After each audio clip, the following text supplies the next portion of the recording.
Deus te abençoe. Gente, vamos abrir as nossas Bíblias. Eu estou numa ira que eu estou com essa Bíblia aqui. Se você vê o tamanho desta Bíblia, esta Bíblia,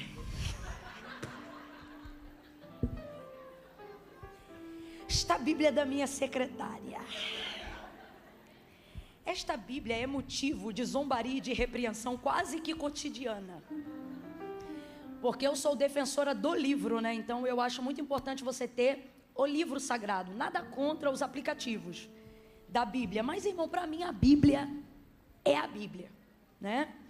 E aí toda vez que eu vou pregar, e aí eu falo, Mara, tua Bíblia, cadê? Só que é tão pequena, né? Aí ela tira e diz, olha, minha Bíblia está aqui. Aí eu pego, eu olho, eu digo assim, Maraísa, você não tem vergonha não? Ela, vai, é a Bíblia. E eu sou obrigada a engolir seco. Então, já deve ter o quê? Uns 3 meses que eu venho zombando da Maraísa. Zombando, perturbando, perseguindo, dizendo, Mara, tome vergonha na sua cara, você é uma mulher de mais de 1,70 m de altura. E parará, parará. E quando foi hoje, cadê minha Bíblia? Falei, não, Senhor, eu não acredito. Aí Mara está ali do meu lado assim, ó. Você tem noção da humilhação que eu estou passando hoje aqui nessa igreja? É, Mara, Deus te honrou, Deus honra os pequenos, Mara. É o pequeno que Deus usa, Mara. Glória a Deus. Abra comigo as suas Bíblias, suas mini Bíblias, seus aplicativos sagrados. Tudo que você tem que traz a palavra de Deus aí. No Evangelho de Jesus, segundo escreveu João, capítulo de número 19. O Senhor nos trouxe aqui para ouvir a sua voz, e não há nada melhor do que ouvir a sua voz. Oh, aleluia.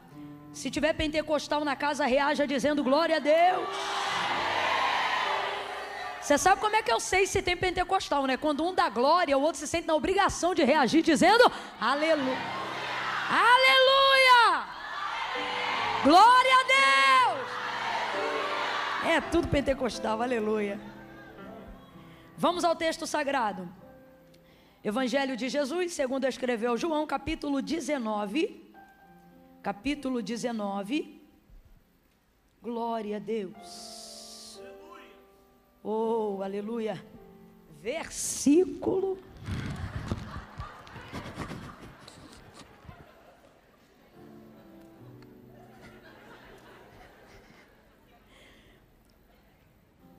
23.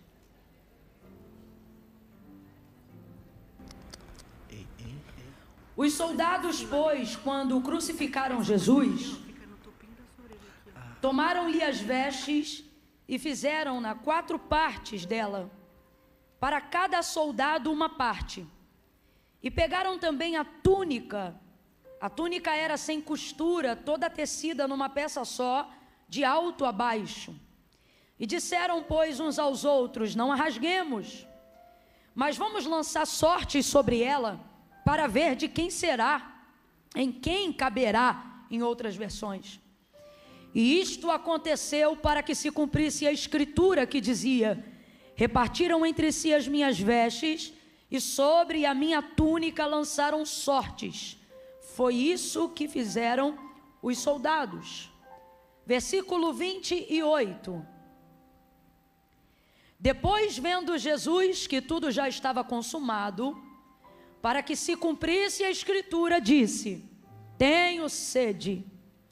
E estava ali um vaso cheio de vinagre, e embeberam de vinagre uma esponja, e fixando-a num caniço de ísopo, lhe chegaram até a boca. Quando, pois, Jesus tomou o vinagre, ele disse, está consumado. E inclinando a cabeça, entregou o seu espírito. Então, os judeus, para que no sábado não ficassem os corpos na cruz, visto como era grande a preparação daquele sábado, rogaram-lhe a Pilatos que fossem quebradas as pernas e que fossem tirados de lá os crucificados. Os soldados foram e quebraram as pernas do primeiro e do outro que com ele havia sido crucificado. Mas chegando-se, porém, a Jesus, vendo.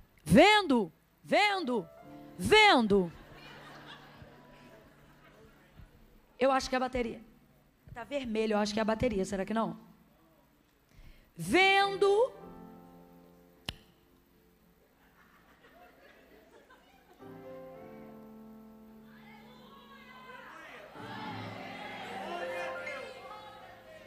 Cadê gente? Chegando-se, porém, a Jesus, vendo-o já morto, não lhe quebraram as pernas. Mas um dos soldados lhe abriu o lado com uma lança, e logo saiu sangue e água. Aquele que viu isto testificou, sendo verdadeiro o seu testemunho, e ele sabe que é verdade o que diz, para que também vós o creiais, que estas coisas aconteceram, para que se cumprisse a escritura que dizia: nenhum dos seus ossos poderá ser quebrado. E você diz amém por essa palavra? Amém. Glória a Deus. Eu vou contar de 1 a 3. Você vai dizer assim para o vizinho: quebrar não quebra. Não contei até 3 ainda. Sem ansiedade, você está precisando de ajuda. Calma, no 3. Quando eu disser 3, você vai olhar para o vizinho e vai dizer: quebrar ninguém quebra. Meu Deus. 1, 2, 3, vai! Ninguém quebra.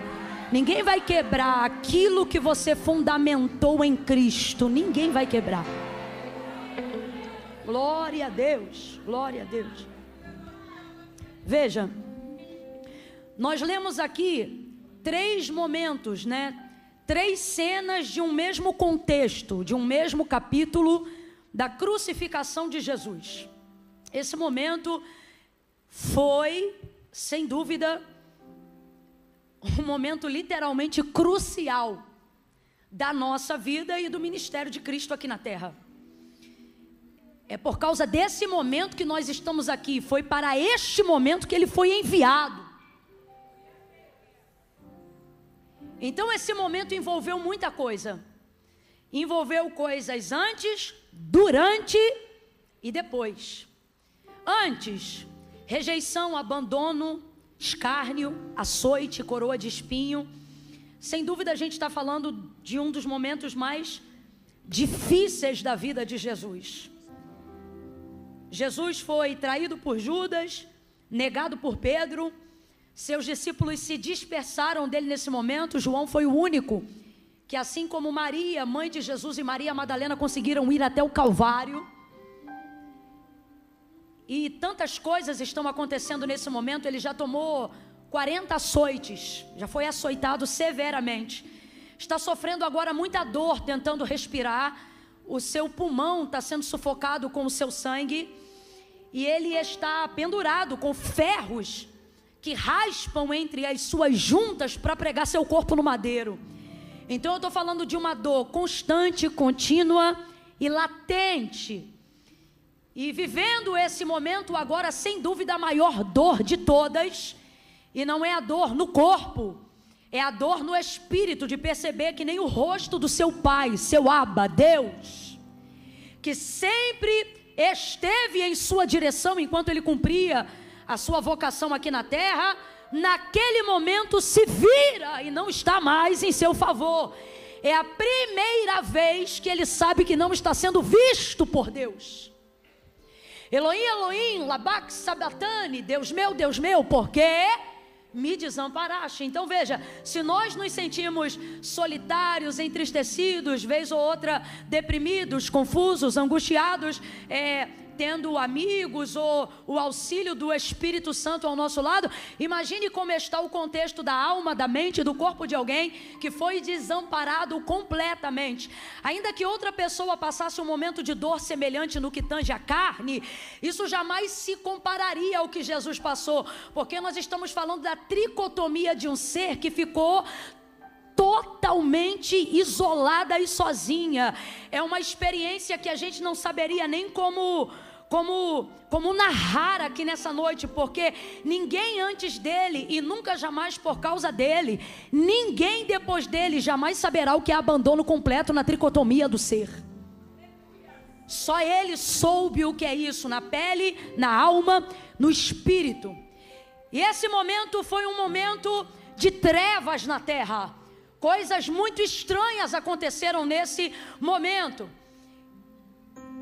A dispersão dos seus discípulos, e aquele que se auto-intitula como o discípulo a qual Jesus amava, está ali, mas está num cenário aonde é natural perguntar-se: o que aconteceu com o meu herói?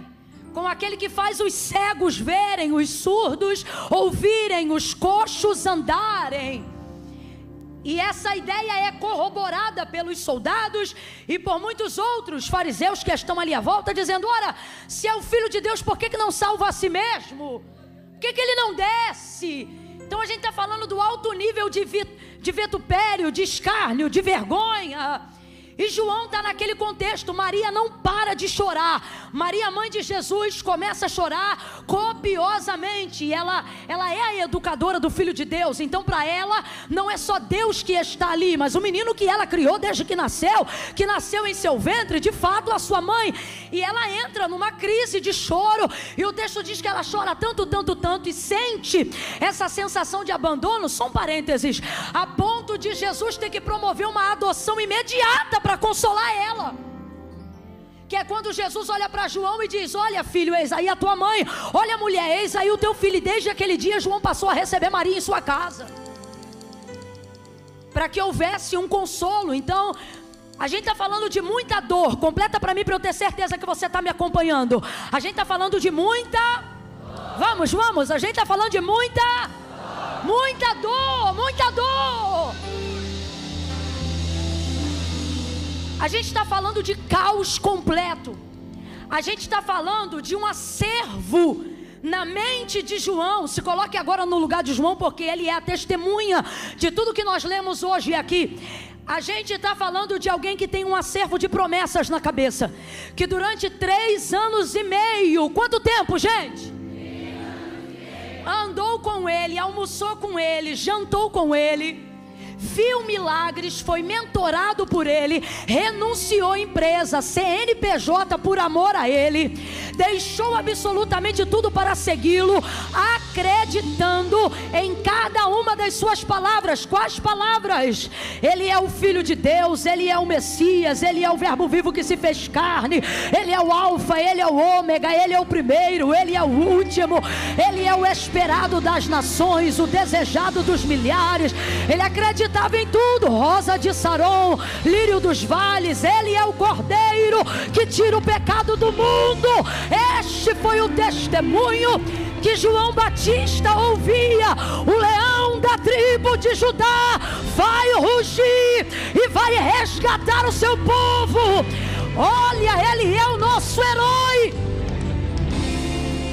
Então eu vou largar a empresa, eu vou deixar minha família uns dias, e se tiver alguém que não concorde comigo, eu estou disposto a deixar pai, mãe e tudo por amor a ele, porque ele é tudo que eu aguardo, é tudo que eu espero, é tudo que faz valer a pena qualquer coisa que eu passe, qualquer coisa que eu faça, ou qualquer coisa que eu esteja disposto a deixar de fazer, dele, por ele, para ele. Então pense, eu estou falando de homens que largaram tudo, tiveram problemas familiares, problemas financeiros, mas vale a pena. É ele, por ele vamos largar, por ele vamos seguir, por ele vamos deixar, por ele vai valer a pena. É ele, é o Filho de Deus, Pedro, é o Filho de Deus, João, é o prometido de Isaías, é aquele que nós esperávamos vir, é o cumpridor de promessas.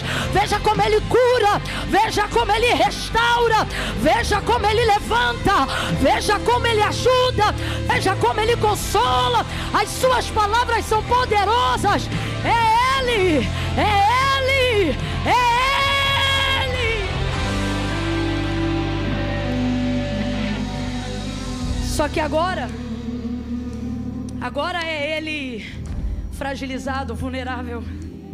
Agora é ele sangrando e cheio de hematomas. Agora é ele com a cabeça um pouco inchada, porque a coroa de espinhos perfurou a carne, porque pegavam uma cana, um bastão, e batiam diretamente na cabeça dele no momento da tortura, já com a coroa de espinhos. Então imagine, batidas na cabeça com uma coroa de espinho. Então ele está inchado, ele está vulnerável. Tiraram as vestes dele, você viu? Tiraram a compostura da sua túnica, ele está nu. Ele está só com uma tanguinha, como você costuma ver em alguns filmes, exposto, sabe? Exposto ao vexame completo. O santo de Israel, nu, seminu. Toda a vaidade da sua honra reputada a nada. Sua glória reputada a nada. E estão pensando assim: nós fizemos isso com ele. Roma pensa: nós fizemos isso com ele. Os fariseus e sumos sacerdotes pensam: nós vencemos, nós fizemos isso com ele. Mas o que o apóstolo Paulo vai escrever quando escreve a Roma é que não foi ninguém que fez isso com ele. Ele fez isso com ele. Ele fez isso por nós. Ele fez isso por Deus. Deus fez isso por nós. Ele não usurpou. Ele não se valeu de ser Deus, mas antes abdicou de toda a sua glória. Se fez homem como nós, carne como nós. Aí João vai escrever assim: olha, e vimos a sua glória como a glória do unigênito do Pai, cheio de graça, cheio de justiça, cheio de verdade. Então eu estou falando de um João que agora está vendo Jesus no Calvário, mas esse Jesus é o espelho contraditório de tudo que motivou ele a segui-lo até hoje. Ali não há força, ali não há inspiração, ali não há motivação, ali só tem dor, rejeição, abandono, pecado. Mas João fica até o final. Como é que João consegue ficar até o final? Por que João fica até o final? E o próprio João vai descrever para a gente o que fez ele permanecer ali. Eu amo muito essa passagem e eu nunca começo a pregá-la dessa maneira. Eu sempre começo a pregá-la a partir de Gênesis 1, depois eu passo para João 1 e eu termino em João 19. Só que nessa noite, Deus aqui em nosso meio falou para eu falar sobre como João evidentemente sentia-se nessa hora.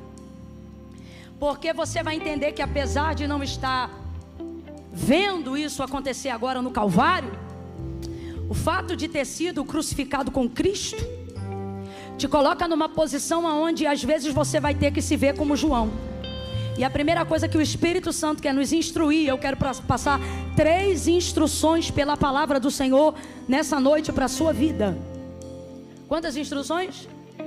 Quantas instruções? Segura só um pouquinho, rapazes.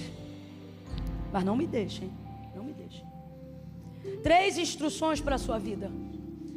Veja, primeira delas: o que não vai me fazer desesperar-me nesses momentos de dor, aonde eu penso que as promessas de Deus já não fazem mais sentido na minha vida.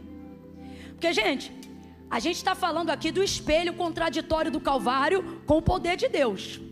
Ali é fraqueza, ali é rejeição, ali é abandono, mas na verdade tudo aquilo culmina o poder, a glória que há de ser revelada. Só que para quem está vivendo essa realidade no tempo presente, é muito contraditório. Você não consegue nem se lembrar de tudo que ele falou. Por quê? Porque diante do que você está vivendo agora não faz sentido. Deus falou com você sobre prosperidade, você nunca deveu tanto na sua vida. Deus falou com você sobre honra, você nunca se viu em situações tão humilhantes quanto aquelas que você tem passado agora. Deus falou com você sobre ministério, sobre chamado, e a sua vida nunca foi tão medíocre espiritualmente. Então são coisas contraditórias diante daquilo que Deus falou, e isso vai bugando a sua mente. Então me parece que assim como João, você também está num ambiente aonde tudo aponta para caos, aonde tudo aponta para dor, aonde as respostas parecem não fazer sentido diante das perguntas que você vem cultivando. Só que num momento como esse, normalmente quem fala é a nossa alma e não o espírito.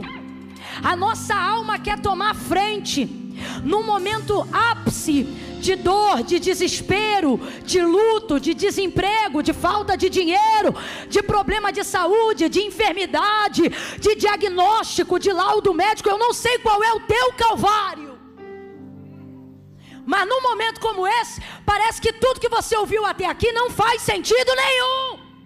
Você não vai ser pregador a nada, você nunca vai ser pastor, você não vai ter família nenhuma, a tua empresa não vai desenvolver, você nunca vai crescer, parece tudo contraditório, a mensagem parece essa. É difícil crer, porque a alma toma conta desse momento. Agora, aonde está a instrução? Fica aqui a pergunta: por que a alma de João não entrou no cenário? A alma de todo mundo entrou no cenário, gente. Como é que você sabe disso, Camila? Pedro negou 3 vezes. Quem negou? O espírito? Não, a alma, o desespero, a angústia. Quando falaram, tu és um deles, eu te vi com ele, eu não sei do que você está falando. Aí outro disse, você é um dos tais. Ele disse, eu não sou. Aí o outro disse, eu vi você andando com ele, você estava lá quando cortou a orelha do soldado. Ele diz, eu não sei do que você está falando. E o galo canta. A alma dele entra em amargura. Ali quem negou não foi a intenção original, não foi o espírito, foi a alma desesperada por causa do contexto. Foi a alma. Judas, como é que traiu? Alma. Alma, o espírito não trai, quem trai é a alma. A alma, a dor, o contexto, o dinheiro, o medo, a dúvida. Tá bom, me dá aí 30 moedas. Ele ficou feliz, ficou realizado? Não, ele terminou matando-se, suicidando-se. E o que foi isso? Foi a perturbação da sua... Davi sabia que a alma era tão perigosa, tão perigosa. Você precisa ter tanto cuidado com a sua alma, que ele conversava com a alma no espírito. Como assim? Ele ministrava sobre a sua alma em canções, em orações e verbalmente. Você vai ver Davi dizendo assim para a alma se aquietar dentro dele: por que te perturbas dentro de mim, ó minha alma? É o espírito que tem de Deus uma palavra acalmando a alma e dizendo: por que te inquietas? Por que você está me perturbando? Vamos traduzir aqui: por que você está me deixando louco? Por que você está me deixando maluco? Por que você está me trazendo tantas perturbações e agravos na minha mente? Aí ele se lembra que tem uma promessa, ele se lembra que tem uma palavra. Aí ele começa a ministrar sobre a alma dele, e ele começa a dizer assim: não se apavore, espera em Deus, pois ainda o louvarei, ainda o louvarei. Ainda que tu estejas abatida, ó minha alma, espera, pois ainda o louvarei. Aí Deus está falando com alguém aqui: eu não te trouxe para nenhuma outra coisa senão para acalmar a tua alma, diz o Senhor. Você não vai ficar maluco, você não vai ficar desequilibrado. Enquanto eu estou pregando aqui, o Senhor me manda dizer: eu estou organizando os teus pensamentos através da minha palavra.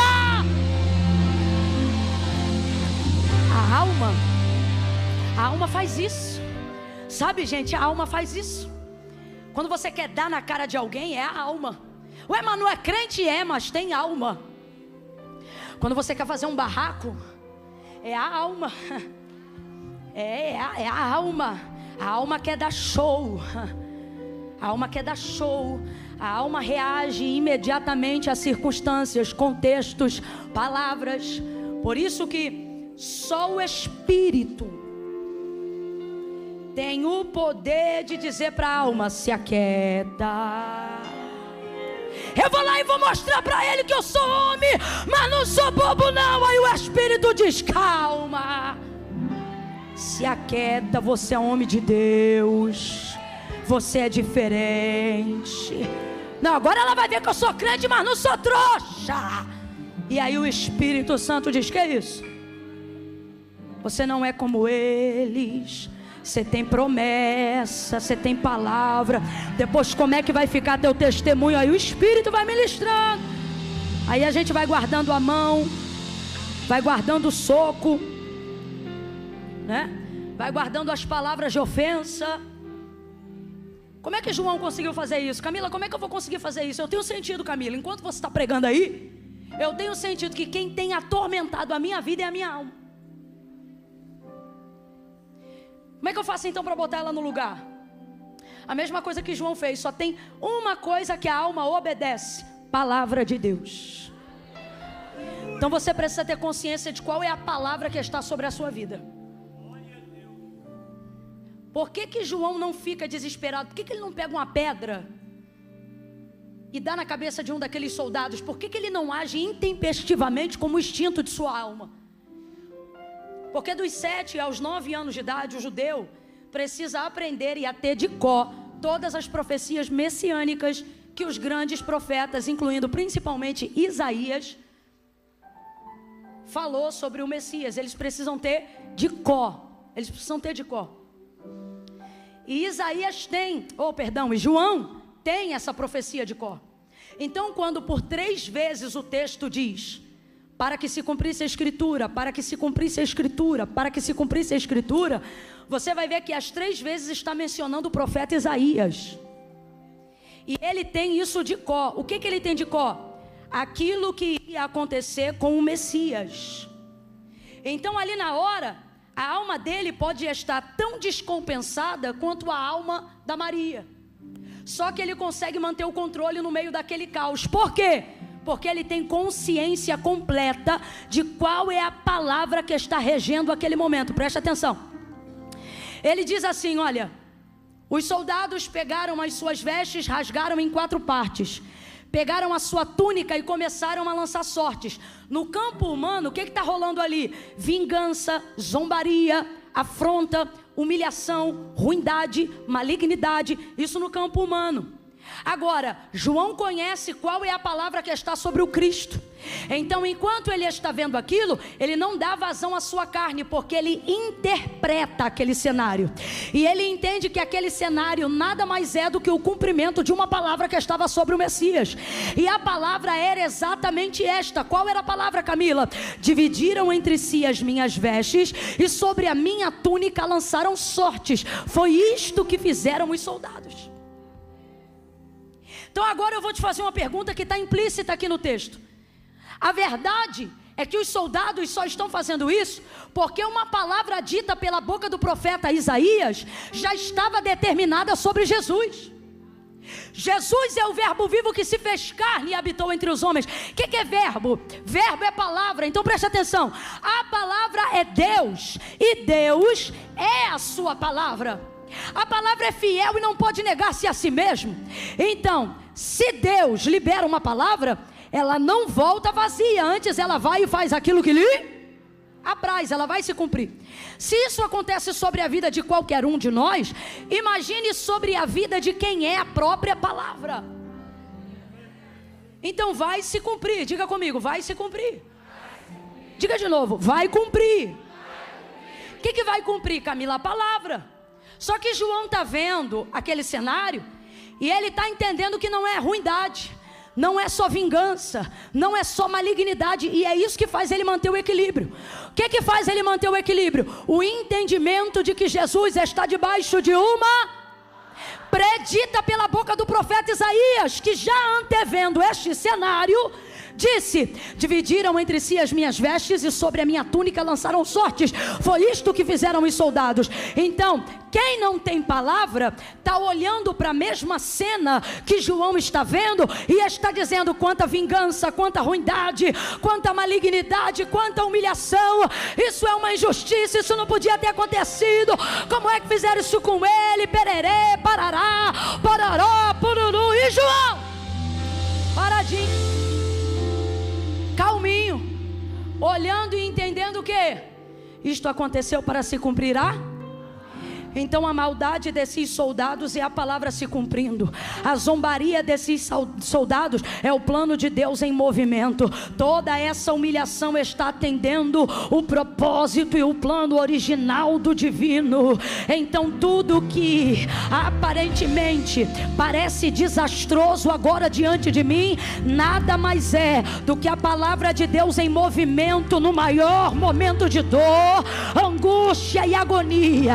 Aí ele termina dizendo assim: quem fez isso foram os soldados. E aí eu pergunto para você: se tudo que está acontecendo aqui está acontecendo porque havia uma palavra para que isto acontecesse, quem fez isso? A palavra ou os soldados? Mas ele também diz que foi isso que fizeram os soldados. Então eu te pergunto de novo: quem fez isso? Eu queria isso mesmo, dividir as opiniões. Porque se você olhar com carinho, a resposta mais correta deve ser os dois. Porque a palavra se cumpriu através... Não foi isso? Sim ou não? Sim ou não?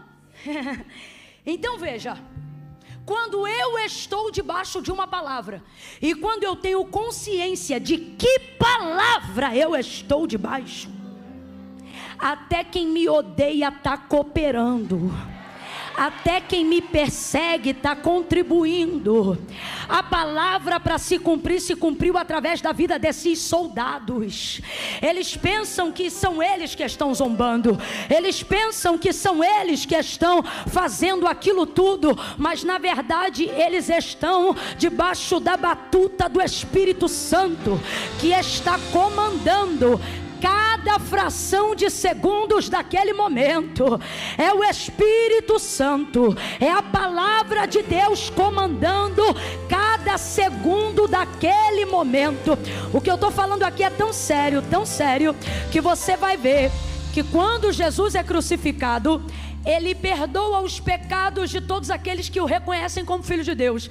Então a cruz traz salvação para todos, a cruz traz perdão para todos. Mas como Jesus sabia qual era a palavra que estava sobre ele, ele mesmo antes de morrer vai fazer uma oração para o Pai, e ele vai dizer assim: Pai, eu te peço, não lhes impute este pecado. Essa oração ele está fazendo pelos soldados.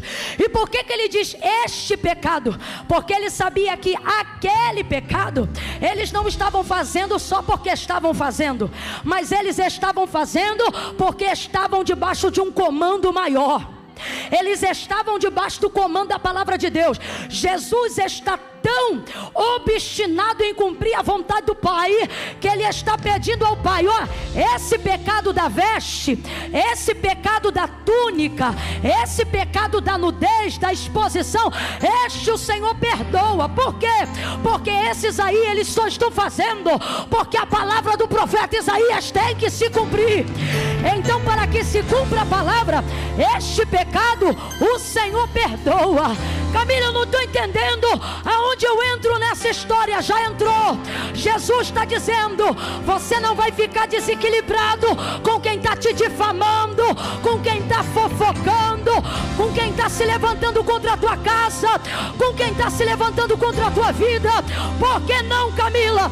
Porque nessa noite Jesus te trouxe aqui para te dizer que todas essas coisas cooperam, contribuem juntamente, segundo o propósito original do plano dele. Eu estou sentindo graça de Deus aqui. Levanta a mão direita, bota a esquerda na mesma altura. Eu vou contar de 1 a 3. No 3, você vai descer a mão no ombro do vizinho. Quando eu disser 3, quem ainda está comigo, diga amém. Quem ainda está ligado, diga eu aqui. Quando eu disser 3, você vai abrir os braços no ombro dele. Você vai pesar a mão no ombro dela. Calma, e você vai deixar essa pessoa entender que ela não veio para uma noite gospel, não. Ela entrou numa casa de oração e sentou do lado de um profeta do Eterno, de uma profetisa do Eterno. Quando você botar a mão nele ou nela, o meu Senhor vai liberar unção por essa palavra. Julgos de cauterização de mente, para que você não interprete o contexto do que você está vivendo, vai cair por terra nessa noite. Levanta essa mão, Senhor. Aonde houver uma mão estendida agora, debaixo dessa palavra, abre o nosso entendimento para compreender que tudo que está acontecendo na nossa família, tudo que está acontecendo na nossa igreja, está cooperando para o cumprimento da tua palavra. É 1, prepare. 2, quando eu disser 3, você vai botar a mão no ombro dele ou dela e vai dizer assim: você está debaixo da palavra. É 1, é 2, é 3. Diga: você está debaixo da palavra. Tua casa está debaixo da palavra. Tuas finanças estão debaixo de uma palavra. Recanto, lomanaga séria, remanaca,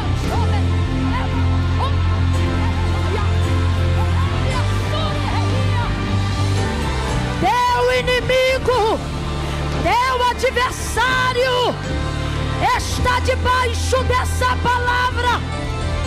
Oh meu Deus, oh meu Deus, oh meu Deus. Camila, mas você não sabe o que eu estou passando. Perdoe, faça como Jesus. Perdoe, porque debaixo de uma palavra até quem te odeia te ajuda. Debaixo de uma palavra até quem te persegue coopera. Remanaga sobre elementre que me açai de omésia. Debaixo da palavra, debaixo da palavra, o que era para estragar, o que era para azedar, vai promover, vai promover. E a palavra que está sobre você não é de maldição, é de ressurreição. Haverá recomeço, haverá restauração. Deus vivo.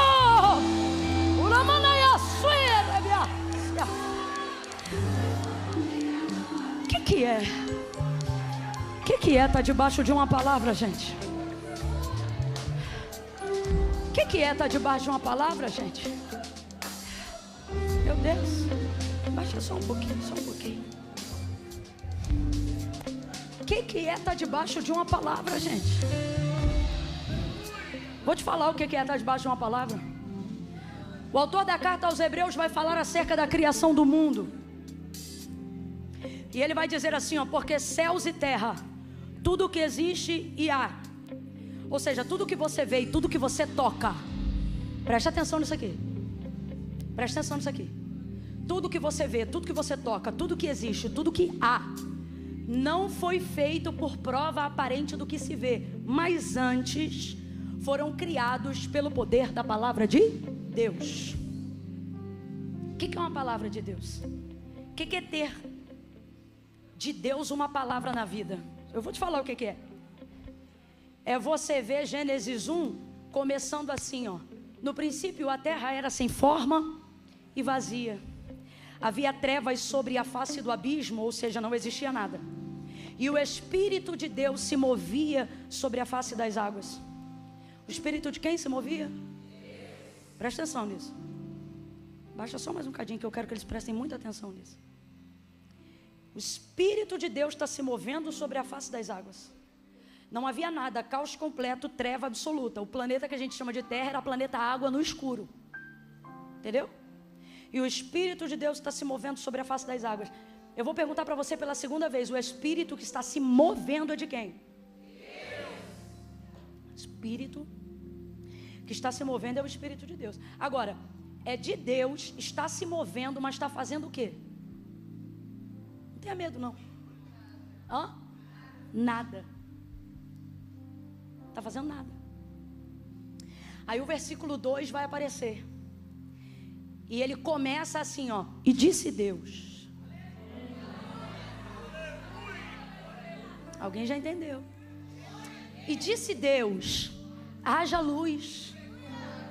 E o que aconteceu? Agora você acha sinceramente que um Deus eterno, poderoso, soberano como é o nosso Deus, criador dos céus e da terra, poderia manifestar o seu poder de qualquer outra forma que não necessariamente verbalmente? Poderia ou não poderia? Só que o nosso Deus estabelece um princípio. E o que eu acho lindo é que, apesar dele ser soberano, os princípios pelos quais ele quer que nós nos movamos, porque quando você lê essa palavra e você entende que a palavra de Deus tem poder para trazer à existência coisas que não existem, para manifestar transformação e milagres, é um princípio que Deus está te ensinando para que você possa viver esse mesmo poder. Não é isso? Só que ele poderia te mandar fazer e não se colocar nessa posição, porque Ele é soberano. Deus poderia, numa inspiração assim, ó, e criar tudo que existe, sim ou não? Se Ele quisesse, poderia ou não poderia? E se ao invés de fazer qualquer expressão que seja humanamente compreendida por nós, se Ele só fizesse assim, poderia ou não poderia? E assim Ele criaria tudo, sim ou não? Mas Ele não fez, porque o princípio que Ele quer que nós nos movamos é o mesmo princípio pelo qual Ele se move em si mesmo. Camila, eu não entendi nada, vai entender tudo agora. O Espírito que está pairando sobre as águas é a terceira e última vez, é o Espírito de Deus. E Ele não está parado, está em movimento, mas o que Ele está fazendo? Mas quando Ele abre a boca e libera tudo começa a acontecer.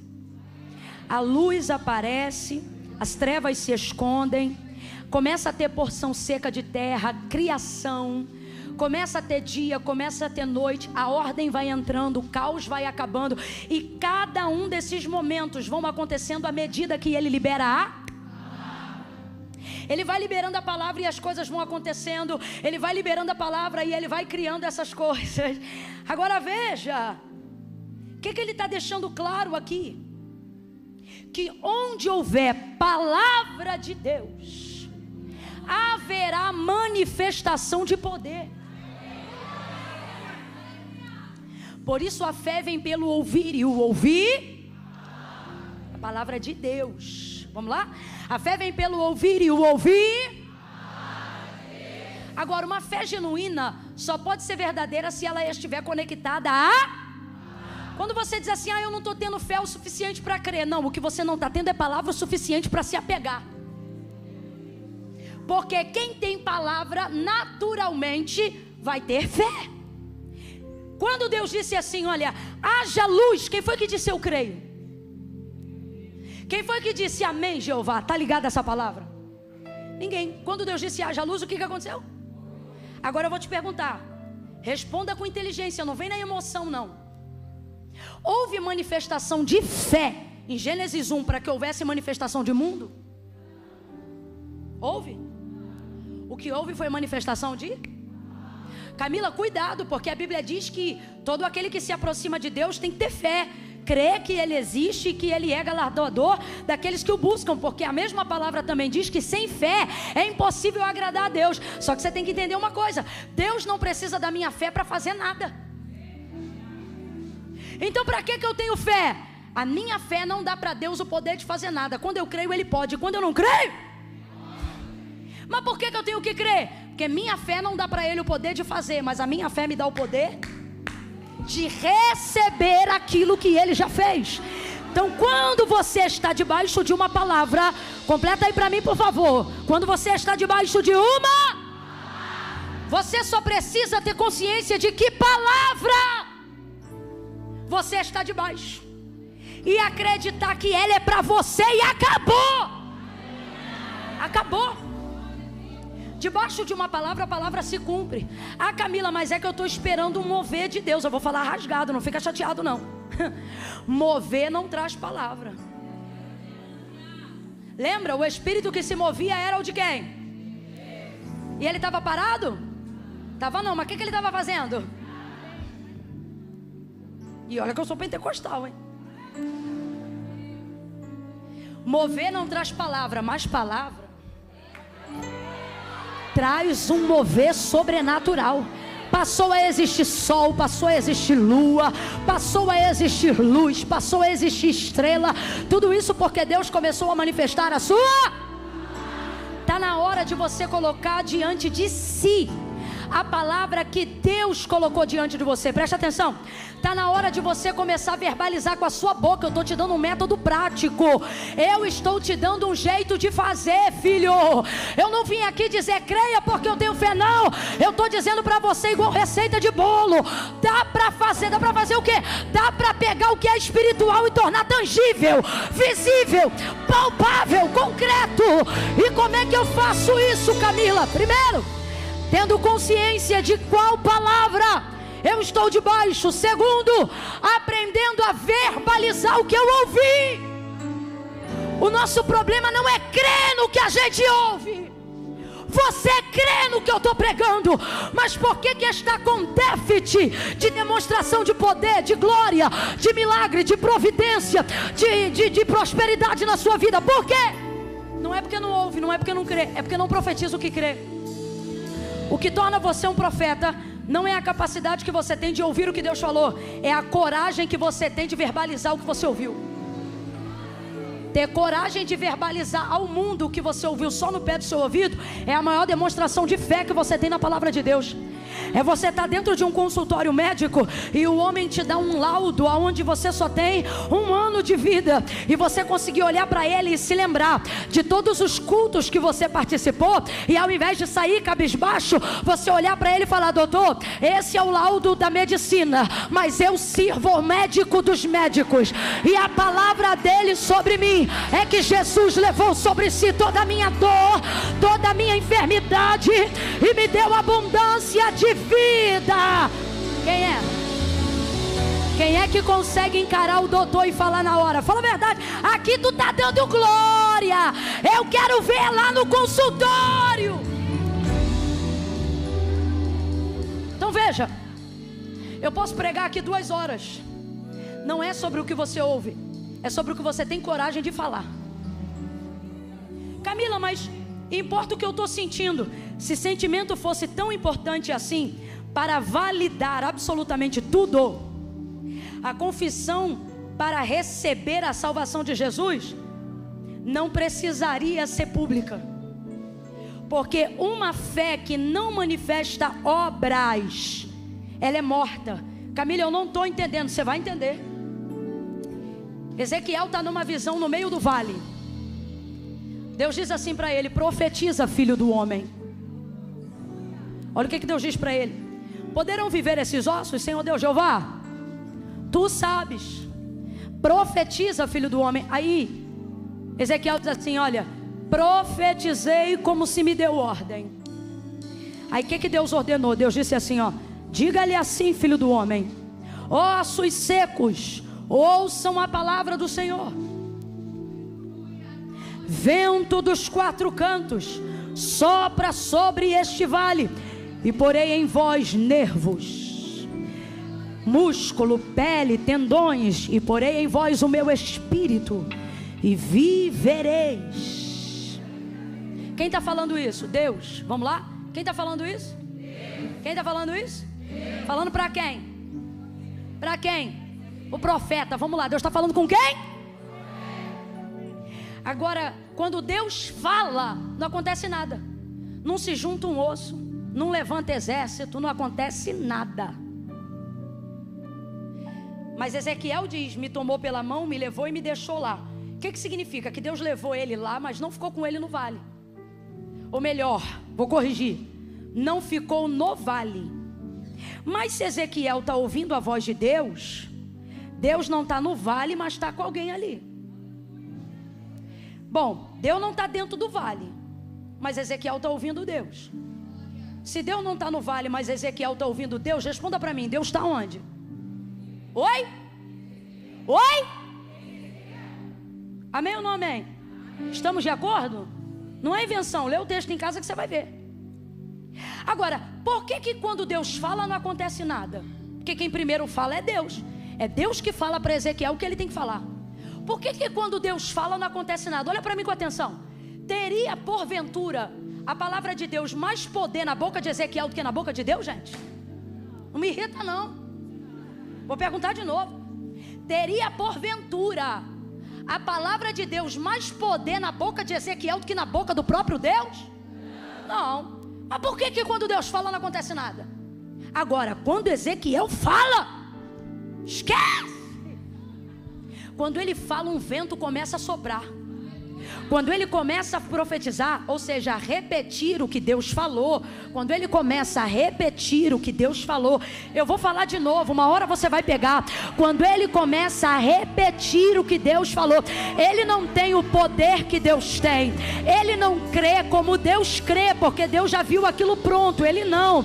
Mas quando ele começa tão somente a repetir o que Quando ele começa a repetir, ele só repete. Não, me ajude a pregar, diga para alguém, ele só repete. Ele só repete. Quando Ezequiel começa a repetir aquilo que Deus falou, o vento começa a soprar no vale. O texto diz que cada osso começa a se juntar a seu osso, e então vai se levantar e se levanta um exército poderoso e numeroso. Eu não aguento.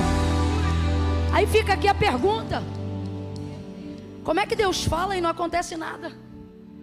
Como é que Ezequiel abre a boca e acontece tudo? Óbvio. Quem está no vale é Ezequiel. E Deus está em Ezequiel, não está no vale. Eu quero que você entenda que aonde Deus te coloca, Ele não precisa ir. Se você for um profeta, se você se você tiver coragem de pegar a palavra que está sobre você, de pegar a palavra que você ouviu, de pegar a palavra que você recebeu e começar a verbalizar. Vou dar mais um exemplo. Camila, que eu não sou da obra de libertação. É que eu tenho medo do escuro. É que eu estou em batalha espiritual.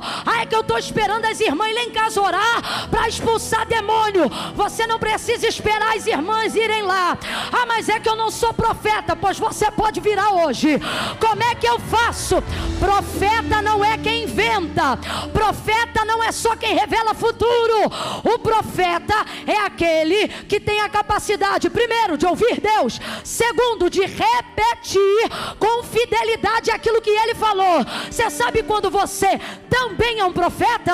Quando você entra nessa casa no meio da batalha espiritual e ao invés de dizer tenho medo, abre a tua Bíblia no Salmo 91, experimenta entrar em casa com a palavra de Deus e começa dizendo assim, ó: em nome de Jesus, aquele que habita no esconderijo do Altíssimo, a sombra do Onipotente descansará.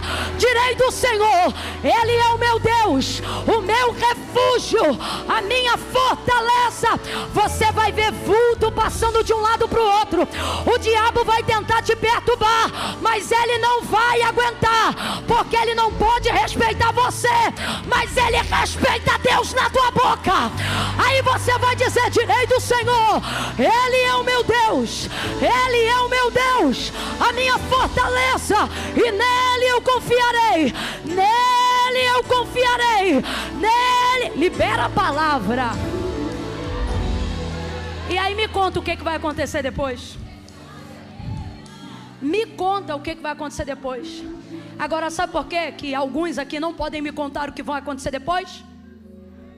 Porque você fica esperando assim: se Deus já falou, Ele vai fazer. É assim que você se move. E depois você não entende por que tem palavra, tem promessa, mas tua vida é um tédio. Você vive num platô de resistência. Faz campanha e não quebra, faz jejum e não quebra. E por que não quebra? Porque tu não está lutando contra demônios, está lutando contra a tua mentalidade reduzida. Por que não está quebrando? Você não é ruim de crer, não é ruim de ouvir. Já vai para 1 hora de ministração, você não levantou nem para beber água. Você gosta de palavra. Você se subordina, se submete, reconhece e recebe. Se não fosse o botox, eu já tinha visto quebrar 4 rugas na tua testa. Toda hora você faz assim, faz assim, faz assim. Você ama a palavra, tem palavra, vive debaixo de palavra. Tem coisa na tua vida que está parada. Não é porque você é lerdo, não. É porque você é tão temente a Deus, que você não quer dar um passo fora do contexto de Deus. Aí você fica esperando de Deus resposta. Só que tem um defeito. Tem um hiato no tempo profético da tua vida. Mas tu vai pular essa ponte hoje. E que hiato é esse, Camila? Você vê, você ouve, você crê, mas você não verbaliza. E eu vou te dizer por que você não verbaliza. Sabe por que você não verbaliza? Porque você acha que se o poder de Deus é espiritual, Ele não precisa se manifestar no físico. Na hora que Deus quiser, Deus cumpre. Se foi Deus que falou, Ele vai fazer. E é por isso que tua vida está assim. Agora, dá uma de maluca naquela casa. Começa a dar de doido. Eu estou falando um linguajar que é para todo mundo entender, mas é bíblico, porque a palavra diz que quando nós nos movimentamos assim, o mundo chamará isso de loucura, mas para nós é o poder de Deus. E como o poder de Deus entra em movimento? Na minha boca, na minha vida. Camila, como é que o Paulo vai fazer isso? Em casa, meu irmão, ó, ele vai falar com a língua que está nos dedos que Deus deu para ele. O negócio é verbalizar, é botar para fora, é manifestar. Coloca um cartaz, bota cartolina, escreve uma promessa que Deus te fez na tua casa, coloca em algum lugar, passa por ela, diz uma frase. Olha para o boletim de notas vermelhas do teu filho no primeiro trimestre, e ao invés de dizer que menino cabeçudo, que menino desobediente, lembra da palavra e começa a dizer aqui tudo vermelho, mas tem promessa. Deus falou que vai ser doutor, vai botar canudo na mão. Deus falou que vai ser grande na terra, vai ser maior do que eu. Você não verbaliza. É impressionante. Você tem de Deus palavra, mas não contextualiza nada. Deus está dizendo: eu não vou fazer o que eu já coloquei na tua boca autoridade para fazer acontecer. Deus fala e não acontece nada. Ezequiel fala e acontece tudo. Por quê? Porque Deus não estava falando com o vale. Se ele falasse, o vale ia obedecer. Deus estava falando com... É o que ele está fazendo hoje aqui. Ele está dizendo: eu não vou lá na UTI não, eu vou mandar você ir lá na UTI. Eu não vou ligar para o teu pai para me consertar com ele não, porque eu não fiz nada com teu pai não. Eu vou dar você graça e entendimento para você ligar com teu pai e fazer um conserto com ele. Deus está dizendo para mim e para você: aonde eu te liberei para liberar a palavra, eu não entro. Quem entra é você. E aí eu entro na tua voz, na tua fala, na tua vida, na tua vez. Então o que João está vendo? Que a palavra de Deus está comandando. Então quando eu sei qual é a palavra que está sobre mim, ninguém me desequilibra. Menina, tu precisa ver o que fulano falou de você. Você vai fazer igual Jesus. Diz que está perdoado. Não, mas você tem que resolver isso. Você diz: já está resolvido. Não, porque eu vou botar vocês para conversar tete a tete. Você vai dizer: não tenho tempo. Então quando eu estou debaixo de uma palavra, Deus vai usar tudo, até o que me é adversário, para cooperar com aquilo que Ele liberou sobre a minha. Então primeiro os soldados fazem para cumprir o que Deus falou. Depois quem faz é Jesus. Diga assim comigo para não esquecer essa tríade. Diga assim: primeiro eles fazem. Diga: primeiro eles. Fala, você vai entender. Diga: primeiro eles. Primeiro eles quem, Camila? Primeiro os zombadores, os difamadores, os perturbadores, os fofoqueiros, os donos do print do WhatsApp, do direct, da fofoca, da mentira, do envio, do compartilhamento. Diga: primeiro eles. Isso. Agora diga assim: depois eu.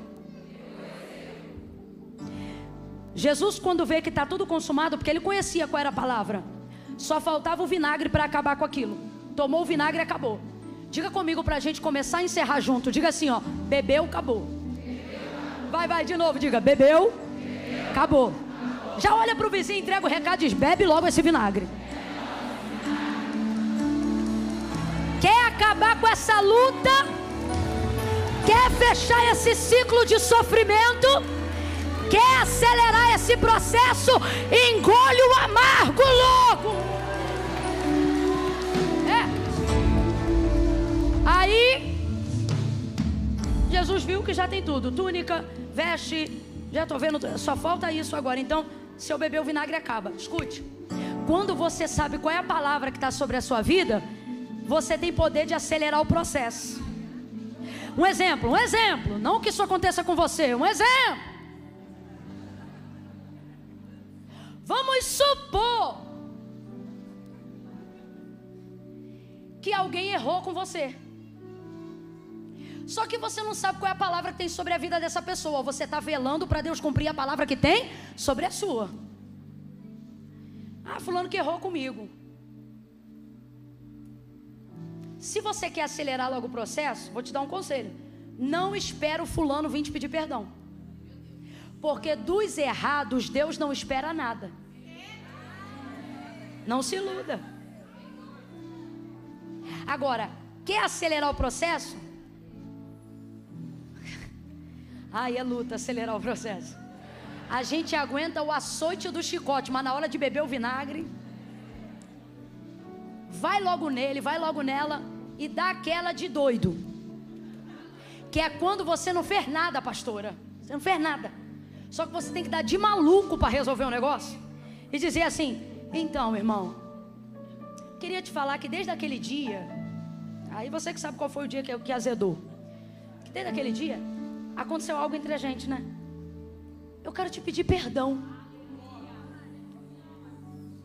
E lutar contra os pensamentos intrusivos que ficam dizendo assim: descarado, infeliz, era você que... Não! É vinagre. Jesus não cuspiu, Jesus engoliu. Então eu queria, irmão, te pedir perdão. Eu percebo que quando eu passo, você fica chateado. Eu te magoei de alguma maneira.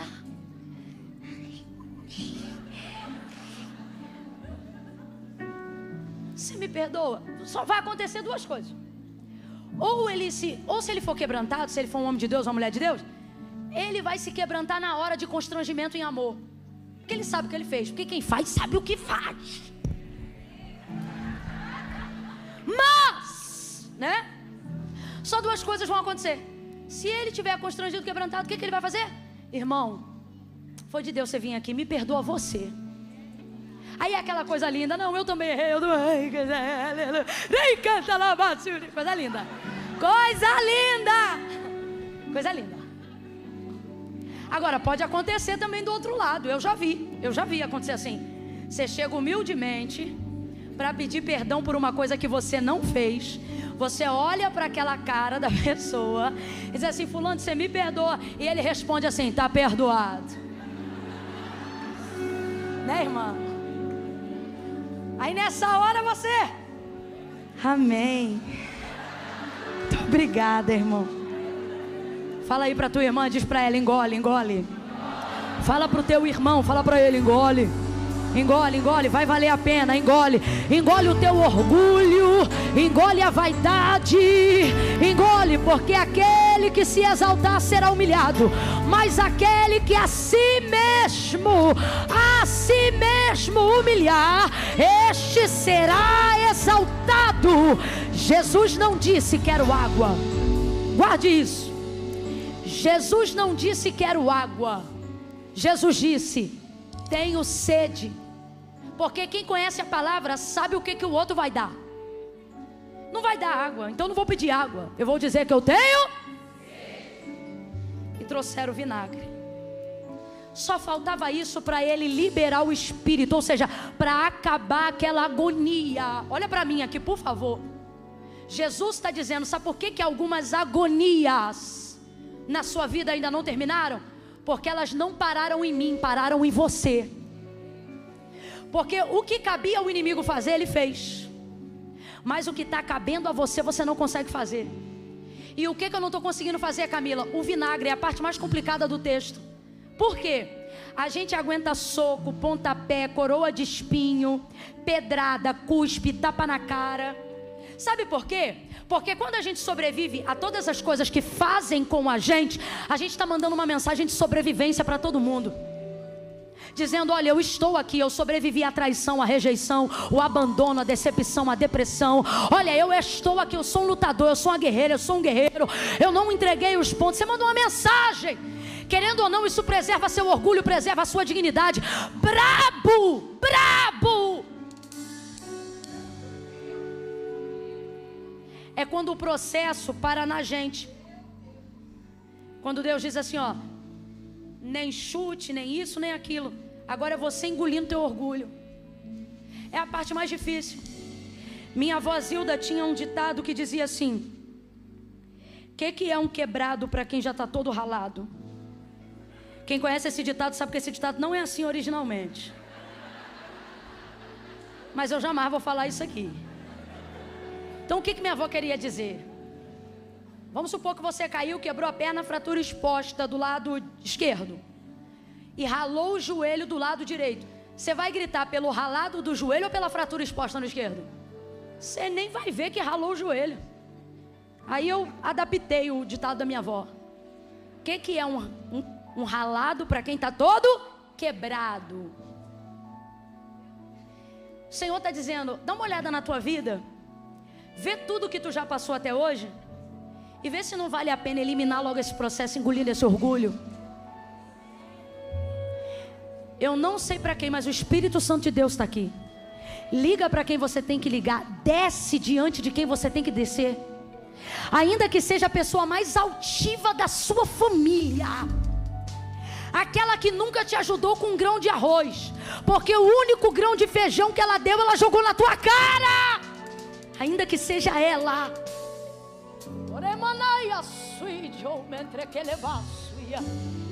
desce, bebe logo e acaba com isso. Acaba com esse processo, engolindo o seu orgulho, sua vaidade. Se humilhe. Eu vou te dar agora alguns segundos para pedir Deus graça para conseguir se humilhar diante de quem não merece. Peça isso agora: Senhor, me dá graça. Me dá graça para conseguir dar a paz do Senhor sem rancor no coração pelo que Ele fez comigo. Me dá graça, Senhor, me dá graça. Me dá graça para continuar amando alguém que me fez mal e acha que eu não sei da artimanha que preparou contra mim. Me dá graça. Me ajuda a beber esse vinagre. Não deixe o processo parar em mim, mas que a tua palavra na minha vida continue em movimento, em nome de Jesus. Eu não quero parar o processo. Em nome de Jesus, ore comigo. Em nome de Jesus, Pai, nós oramos. Em nome de Jesus, nos dá graça para tomar esse vinagre, Senhor, e para acabar logo com esse processo de dor e agonia. Almas amarguradas, pois eu profetizo que a amargura do vinagre vai ser a cura dessa alma. Liberação de perdão. Março seja marcado por este perdão, ainda antes de 31 de março, ainda antes da última segunda-feira desse mês. Em nome de Jesus eu te peço, Senhor, quebra algemas, cadeados de anos, aonde os ciclos de dor estavam abertos, porque alguém não conseguia se humilhar. Mas hoje, profeticamente, nos dá graça para beber esse vinagre. Limpa a nossa alma, cura a nossa alma, em nome de Jesus, Senhor. Ajuda esse homem a liberar o seu devedor. Ajuda essa mulher a perdoar seu difamador. Ajuda. Jesus, tem misericórdia. Tem corações agora que não querem abrir mão, Senhor. Ela diz: eu não abro mão. Ele diz: eu não abro mão. Mas por favor, Senhor, Tu podes fazer ele abrir mão disso. Tu podes fazer ele entender que esse ódio, que essa amargura está envenenando a alma dele e ampliando a dor e a angústia. O sangue de Jesus tem poder. Passa teu sangue aqui. Passa teu sangue aqui. Sangue de Jesus, sangue carmesim, passa teu sangue aqui. Por favor, Deus, ajuda. Em nome de Jesus. Posso ouvir um amém? Ora, Oh, glória! Só quem crê, olha para o vizinho e diz assim: eu vou beber. Eu vou beber, eu vou beber. Fala para ele: eu já estou sentindo um amargo já. Eu estou bebendo, eu vou beber. Eu vou. E aí? E aí que o que disse Jesus, você vai dizer também: está consumado, acabou, acabou, acabou, acabou. A dor, a agonia, a angústia acabou, acabou. Está consumado. Quebrou o platô. Ops, aqui. Quebrou o platô. O que é platô? Limite de resistência. Aquela área que ninguém rompe, onde o gráfico para de subir. Deus está dizendo: o teu vinagre vai quebrar ele. Quebrou. Está consumado. Tendo dito isso, entregou o seu espírito. Está liberado. Dá um sorriso para esse crente que entrou num vento nessa noite. Porque ele pensou que ia ter fogo, poder, unção. Ele não sabia que ia ter perdão. Essa área, não. Ele pensou que hoje ia ouvir Deus dizer para ele: eu sou tua vingança, eu sou tua justiça. Aí Deus te trouxe aqui e diz: perdoa. Perdoa que essa agonia acaba. Então anima esse crente que está do teu lado aí. Fala assim para ele: está liberado. Está liberado. Quem bebe o vinagre é liberado. É liberado, é liberado da angústia, da dor, do sofrimento. Jesus diz assim, ó: está consumado. Entregou seu espírito. Então primeiro eles fazem, depois eu faço. Vamos lá? Primeiro, depois. Você não pode deixar o processo parar em você. Oxe, você é o mais interessado. Não, olhe para mim. Não deixa o processo parar em você. Se até o inimigo está cooperando, não é você que vai atrapalhar, filha. Entendeu? Está consumado, liberou o espírito. Então primeiro eles fazem, depois. E faz bem feito, tá? Faz bem feito. Aí ele fez. Por último, e agora quem faz? A palavra. Aí você diz assim: porque Jesus morreu, né? Naquele momento ali, ele morreu. Aí os soldados receberam ordem de Pilatos, a pedido dos sumos sacerdotes, que disseram: olha, sexta-feira vai dar 6 horas, amanhã sábado, tem que tirar os corpos do madeiro. Aí pegaram cada um pedaço de pau na mão para arrebentar os joelhos dos crucificados, para rasgar as mãos, cair do madeiro e ir para a vala, porque crucificado não tem direito a sepultamento. Jesus só foi sepultado porque nessa hora que quebraram o da direita e quebraram o da esquerda, vem chegando Nicodemos e José de Arimateia com uma carta de autorização, porque José de Arimateia conhecia Pilatos e foi lá requerer o corpo de Jesus. Então José de Arimateia, muito provavelmente, é a pessoa que Deus usou para cumprir a terceira profecia de Isaías. Porque o texto diz, olha, pegaram o pau, quebraram o da direita e quebraram o da esquerda. Chegando-se, porém, a Jesus, o texto não diz que não quiseram, o texto diz que não puderam. Aí João, que tem a profecia de Isaías de Có, vai olhar para o cenário e vai dizer: não puderam, porque sobre ele havia uma que dizia: nenhum dos seus ossos poderá ser. Quem está desligado vai dizer assim: coincidência, né, menina? Mas João sabia. Então eu tenho para mim que esta palavra se cumpre com José de Arimateia chegando junto com Nicodemos, requerendo o corpo de Jesus, que já havia recebido autorização para tomá-lo de Pilatos. E Pilatos deu. Por isso Jesus foi o único crucificado que teve sepultamento. Todos os outros eram jogados na vala. Mas isso também aconteceu para que se cumprisse que ele seria colocado num sepulcro novo, no meio de um jardim, etc, etc, etc. Que é isso? Isso aqui é uma noite que Deus está dizendo: abre a tua mente para a palavra, porque tua vida não é um encontro de coincidências e nem um encontro ocasional de desgraças. A tua vida é guiada pela palavra. É isso. Tiraram o corpo de Jesus do madeiro e não quebraram ele. Não quebraram porque sobre ele havia uma. Por que não quebraram? Se já estava perfurado, cuspido, ensanguentado, açoitado, inchado, que diferença fazia? Toda a diferença. Porque lá no futuro, a estrutura institucional da igreja seria dita por Paulo como corpo de Cristo. E o corpo, para ser corpo, precisa da preservação da estrutura. Aonde está a estrutura? Nos ossos. Salomão vai dizer que a vida do homem está nos ossos. Escute isso. Então pode fazer o que for com o corpo, só não pode quebrar. Por quê? Enquanto houver estrutura, há reforma.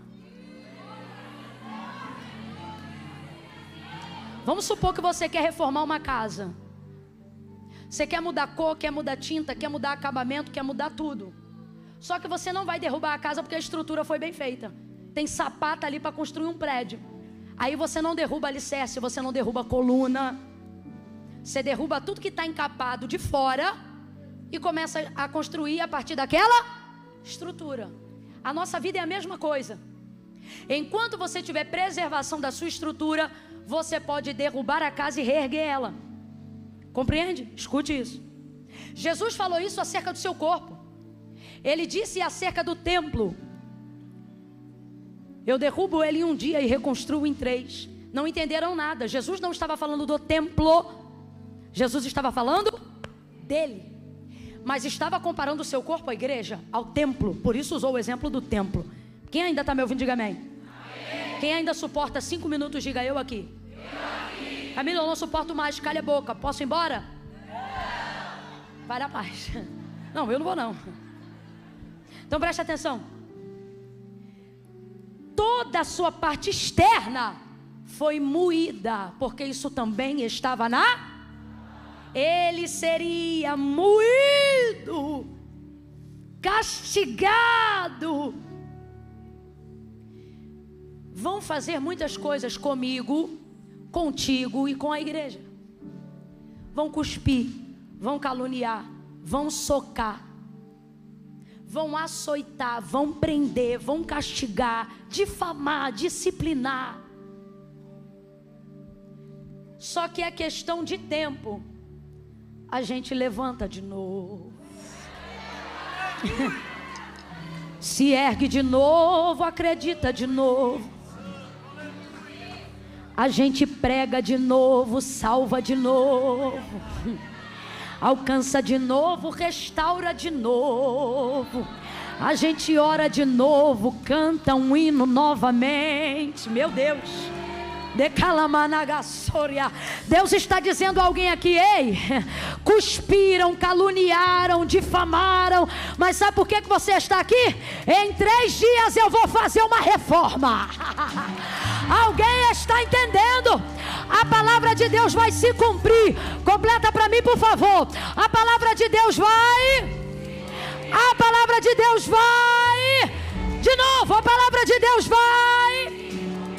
Cumpriu a cruz, cumpriu o açoite, cumpriu a vergonha, mas também cumpriu João capítulo 20. E ao terceiro dia, Maria foi até a sepultura, e os anjos olharam para ela e disseram: mulher, por que procuras aquele que vive entre os mortos? Ele não está aqui. Ele não está aqui. Ele já ressuscitou. Ele já ressuscitou. Você está sendo reformado. A tua estrutura está sendo preservada.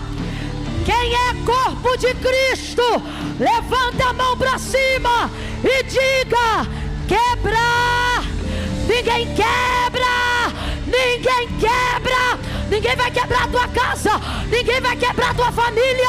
Ninguém vai quebrar o ministério que o Senhor te confiou. Não quebra, não quebra, não quebra, não quebra. Dá um salto dessa cadeira. Você será reformado, mas não será quebrado. Levante a sua mão. Ministério de louvor, corre aqui. Ministério de louvor, cadê? Vem, vem, vem. Tire alguns segundos para adorar. Ele venceu. Ele venceu. Mestre, a gente sabe cantar aquele hino que diz assim: a terra estremeceu, a gente sabe. Então prepara aí, porque a terra tremeu lá e vai tremer aqui também. Vai tremer aqui também, vai tremer, vai tremer, vai tremer. Segura aí, ao meu sinal, organiza aí, organiza aí. Ao meu sinal.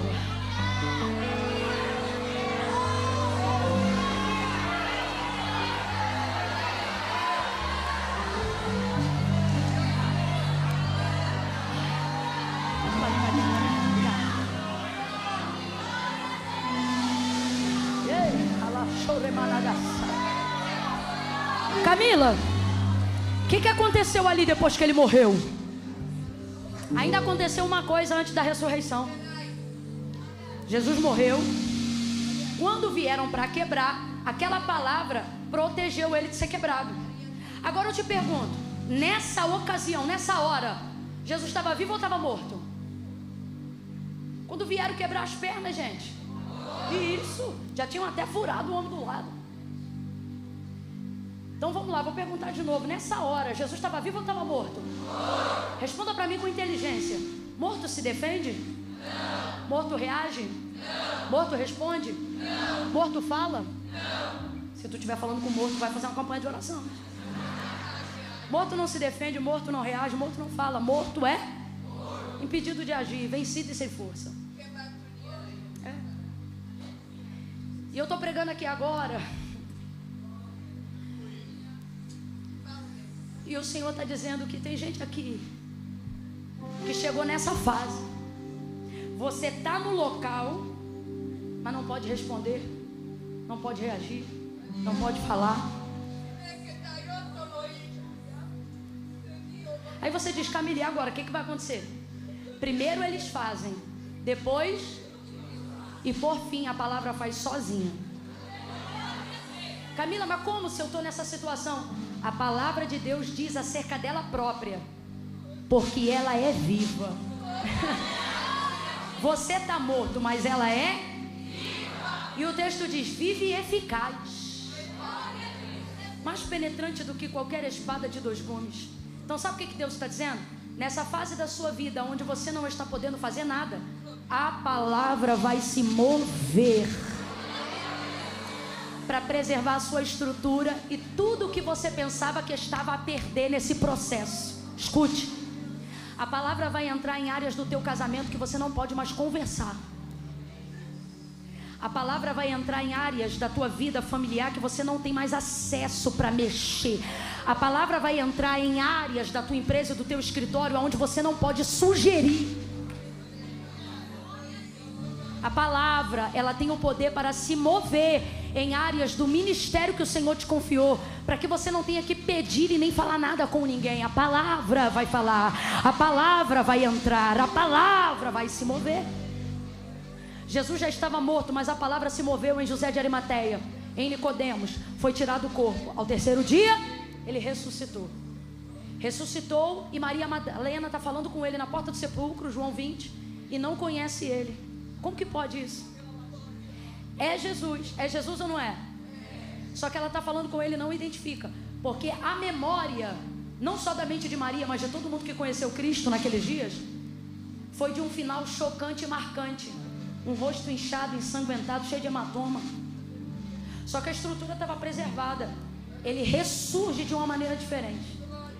Não sei dizer como, mas sei dizer que as pessoas que o conheciam antes, parece que ainda estavam com a visão do trauma e não conseguiam ver que era o Filho de Deus. E Deus falou comigo para eu dizer a você: muitas coisas no seu estereótipo podem mudar, mas todo esse processo que você está vivendo, Deus está dizendo: eu vou manter tua estrutura, porque ela vai garantir, sabe, esse recomeço. Vou falar como Deus está mandando. Tem gente aqui que assim que esse processo acabar na sua vida, vai falar com você e não vai te conhecer. Vai dizer: você está diferente. E é diferente para melhor. Era melhor. Jesus ressuscitou. E Ele quer ressuscitar alguém hoje aqui. Camila! Como é que eu faço para ressuscitar? Primeira coisa, você tem que morrer. Camila, mas eu não queria morrer não. Paulo morreu estando em vida. E cada crente aqui que serve a Deus, um dia já morreu. Você olha para mim e você não diz. Mas eu morri pro baile funk, por exemplo. Não, tu acredita nisso?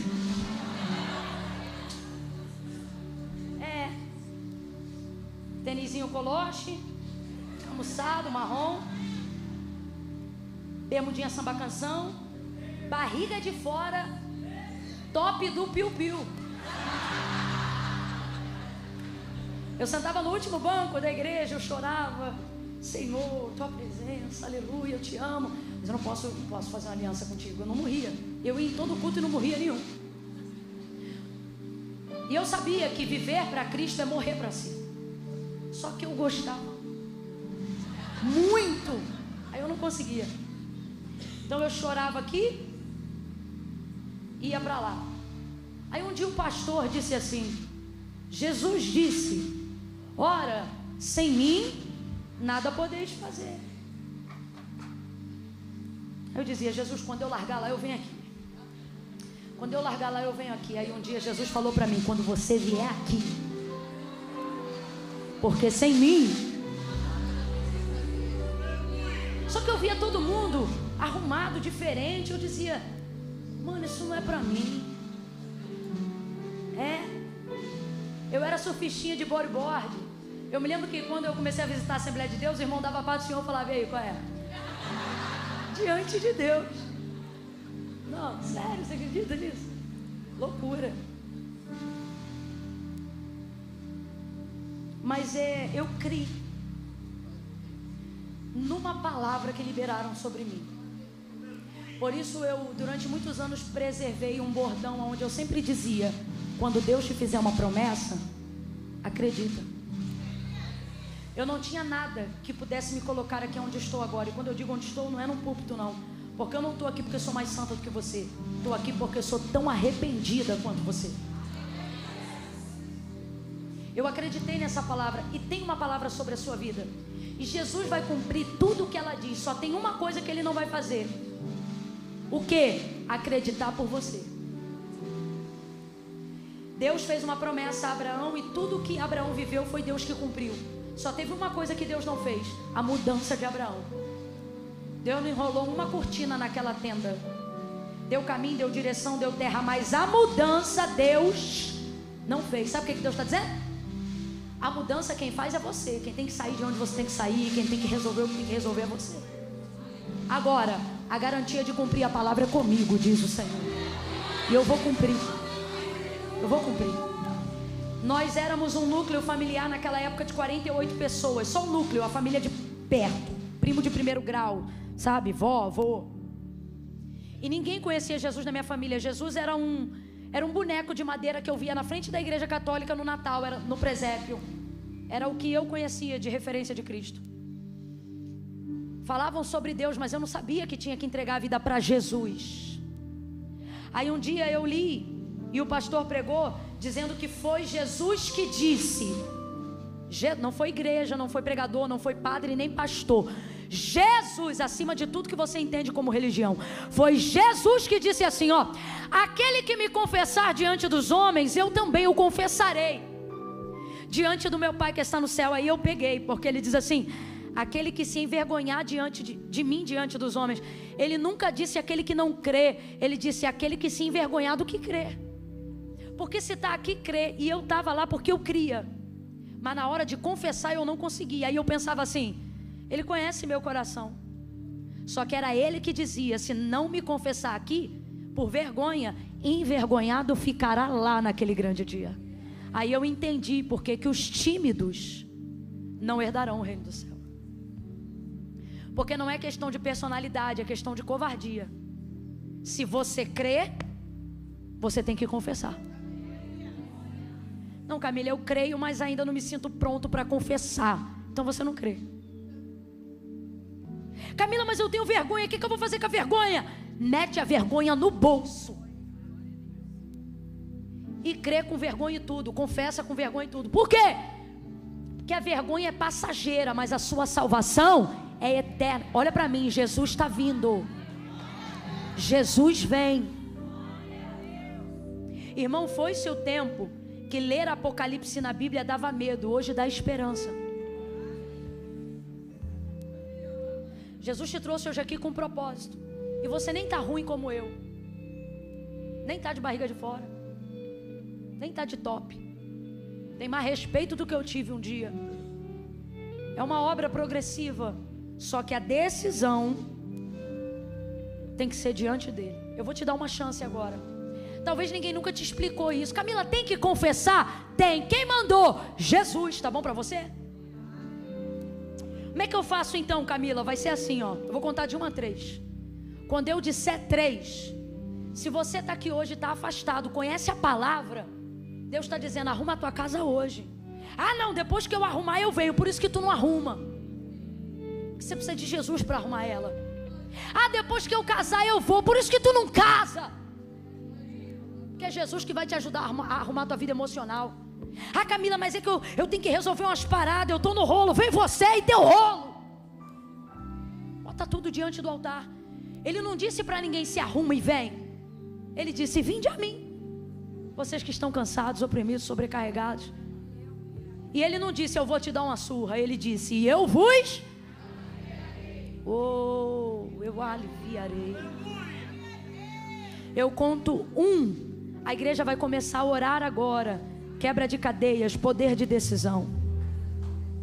Senhor, se houver alguém aqui que se afastou, dá ele, dá ela poder de decisão. Dá ele a ela clareza acerca do livre-arbítrio. Por favor, Jesus. 2,5. Camila, sou eu me afastei, me distanciei.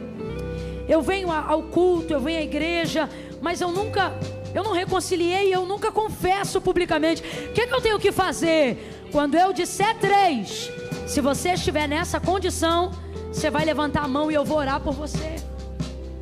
Tenha coragem. 1, se você crê que Jesus Cristo é o único mediador entre Deus e os homens, você precisa confessá-lo. 2, a igreja está orando por você agora.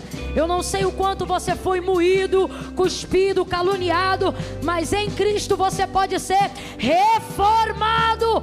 Novo corpo, novamente, nova chance. Redenção. 2,5. Camila, sou eu. Se é você, 3, levante a sua mão e eu quero orar por você. Mantenha a mão erguida, me deixe te ver. 1, 2, 3, 4, 5, 6, 7, 8, 9, 10, 11, 12, 13, 14, 15, 16, 17, 18, 19, 20, 21, 22, 23, 24, 25, 26, 27, 28, 29, 30, 31, 32, 33, 34, 35, 36, 37, 38, 39, 40, 41, 42, 43, 44, 45, 46, 47, 48, 49, 50, 51, 52, 53, 54, 55, 56, 56, 57, 58. 58 vidas. Desce, vai tremer. A terra vai tremer. Treme. O sepulcro se cante. E nada vencerá seu grande amor. Declare. Ó morte, onde está? O quê? O Rei ressuscitou. Grita. Ele venceu pra sempre. Pra sempre exaltado é. Pra sempre adorado. Cante. Pra sempre ele vive, ressuscitou. Diga pra sempre. Pra sempre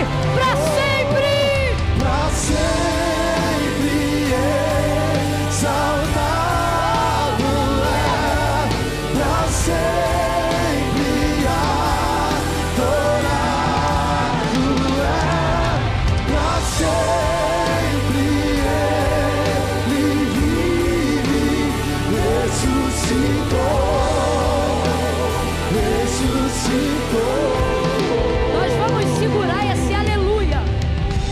vamos segurar esse aleluia só por alguns segundos.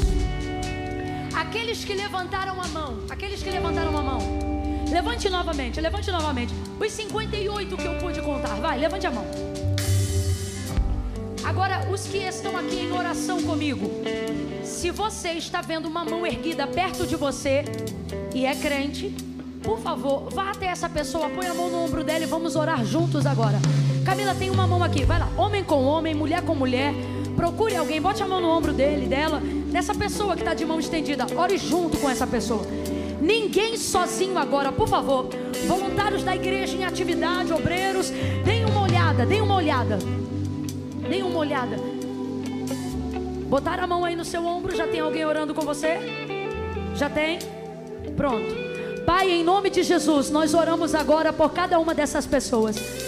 Te agradecemos, Senhor, porque nessa noite salvação e glória chegaram a esta casa. Nós abençoamos essa vida no nome de Jesus. Te pedimos, perdoa os seus pecados. Dá a ela o alívio de quem é perdoado, de quem é redimido. A paz que excede todo entendimento abunde agora no coração dele, abunde no coração dela, Senhor. Enche do teu Espírito Santo. Escreve o nome dele no livro da vida. Torna a dar alegria. Nós ministramos sobre eles o perdão dos pecados, a alegria, a alegria da salvação. Declaramos a quebra de toda a maldição, de toda a legalidade do inferno. Cai por terra em nome de Jesus. Declaramos eles salvos, sal da terra e luz do mundo. Se tu vieres arrebatar a tua igreja ainda esta madrugada, leva eles contigo, para que possamos estar para sempre juntos com o Senhor. Reforma eles e os demais. É assim que nós oramos e já te agradecemos, em nome de Jesus. Quem concorda, diga amém. Prepara para cantar, dizemos aleluia. Cantamos aleluia, cantamos aleluia, cantamos aleluia. Vamos.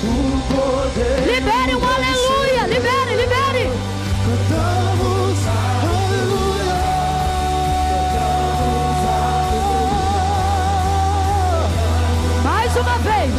Mais uma vez.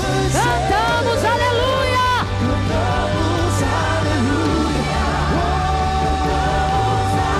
Glorifique aquele que vive. Mais uma vez.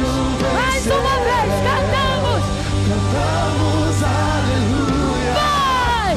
Cantamos aleluia. Cantamos aleluia. O Cordeiro venceu.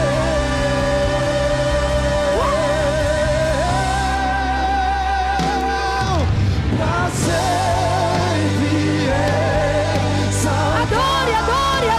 Adore. Pra sempre aquele que vive eternamente. Adore. pra sempre ele vive, ressuscitou, pra sempre exaltado é. Aleluia.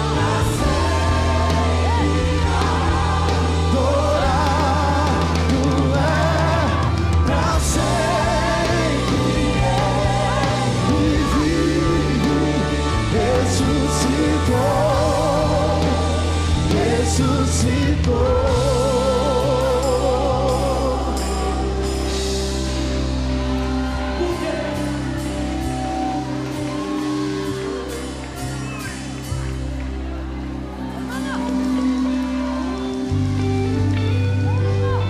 Ele